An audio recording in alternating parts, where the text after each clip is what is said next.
What's going on, y'all? We're back, and of course, like I said before, we're going to keep these coming. And of course, it's fitting that we do it on today of all days. I mean, we got divisional round football coming up here within the next couple of hours. First of which is going to be the Houston Texans going into Baltimore to face the Ravens, led by the, I think, pretty much hands down, more than likely league MVP in Lamar Jackson. I mean, really and truly, both sides have actually had pretty phenomenal stories when you come to think of it, because we'll start with Houston for one thing. I mean, when you think about the Texans, I mean, I don't think we need to go into those details any more than what we should need to, you know. I mean, if you've been paying attention the last few years, you know. You just know. But given that they've had to work their way out of that, I gotta say it's been nothing short of remarkable.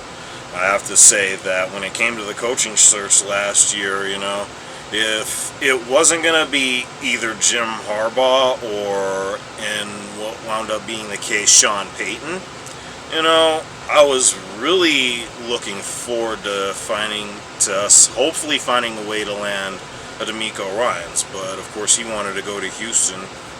I totally respect that, you know. I mean, it is what it is, and it's worked out incredibly well, I gotta say.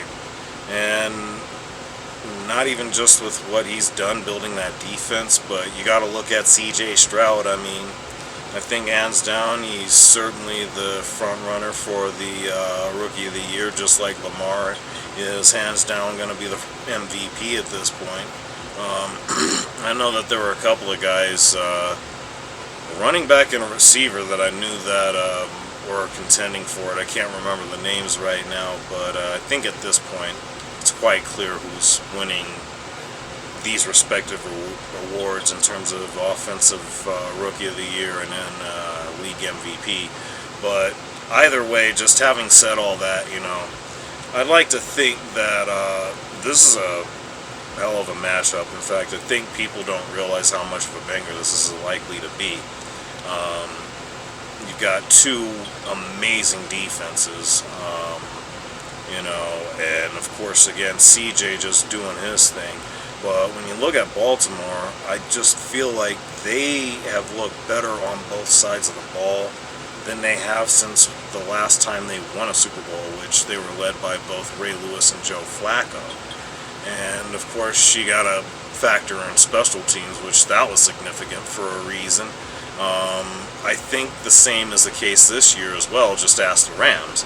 But either way, right now, Baltimore is the heavy betting favorite, or it's pretty heavy as far as what I could say. Plus 440, I would think, is to minus 440 to plus 350. I think that's pretty thick, but either way, I think it's going to be a lot closer than that, though. I see the Ravens coming out on top. That being said, though, having spoken of DeMeco Ryans, you have to think of him as a potential Coach of the Year candidate, even though I would like to think that's more Dan Campbell's to lose at this point, as he'll likely prove tomorrow. But either way, I would say, for me, for as great as this run that Houston's on, Baltimore is a little bit stronger at this point. I'm going to give this one fairly high score. It's going to be 28-24 Baltimore. Now, we got the NFC divisional round matchup, and oh man, to say this one, I don't know that we expected it quite like this. Doesn't quite do it a justice, really. It's really funny to me when you really think about it, because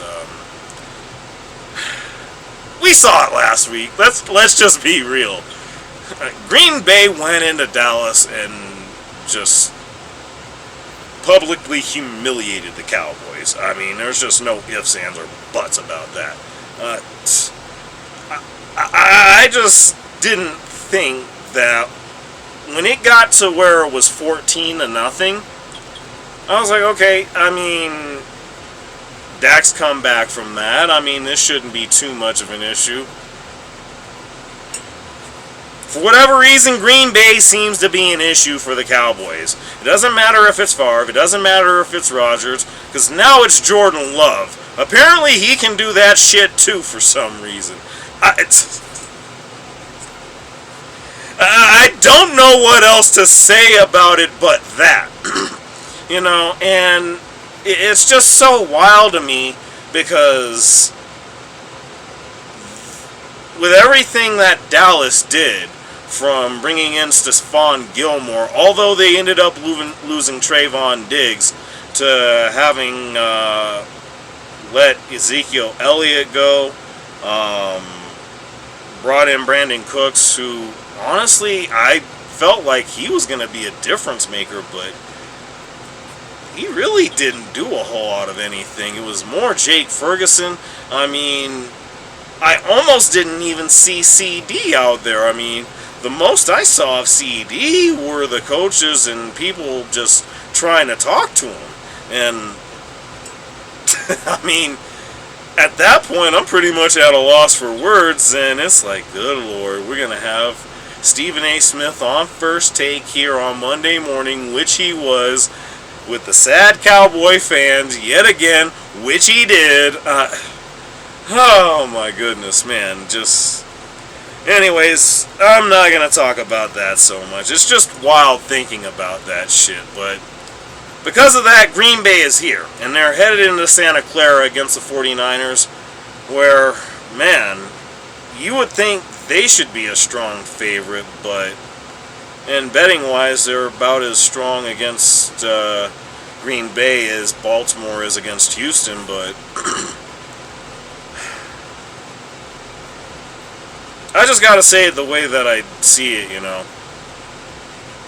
I don't think San Francisco is quite the same after what Baltimore did coming into Santa Clara and having done what they did to them. I mean, I don't know. I'm not saying that that's reason to believe that they're gonna lose this game, but at the same time, that and the combination of what Green Bay was able to accomplish last week against what was supposed to be a juggernaut, you know, we're supposed to be thinking the same thing about the 49ers as well.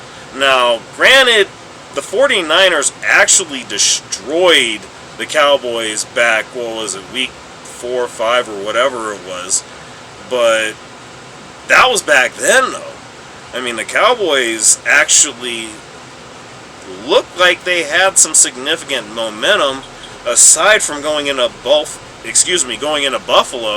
and coming up short there. But man, I mean,